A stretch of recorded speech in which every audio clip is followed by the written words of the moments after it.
dwi diolch am walwyn ac awel mor braf, am lygad y dydd ar y dolydd, a'r lliwiau ar iar fach yr haf, am seriolau o'r thyrfafen, a'r haelwen i lonni fy nydd, bu bron i'm anghofio dwi diolch am ffrindiau i gynnal fy ffydd.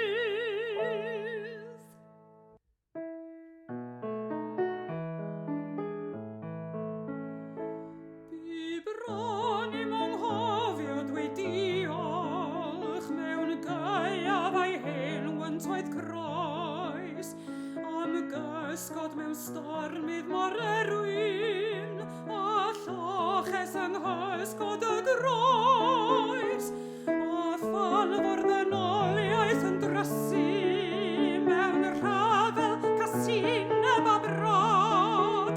Ddigonaf y diolch bryd hynny, fod Iesu yn ddiw ac yn dod.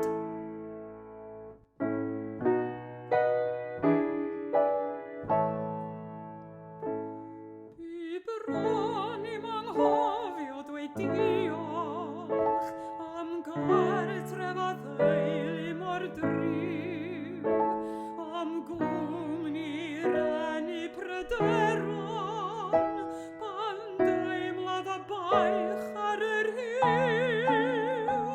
A diolch am naf i'r creawdwr, am idd yng nghanol ei drefn, fy nghanwys a minnau mor agwan.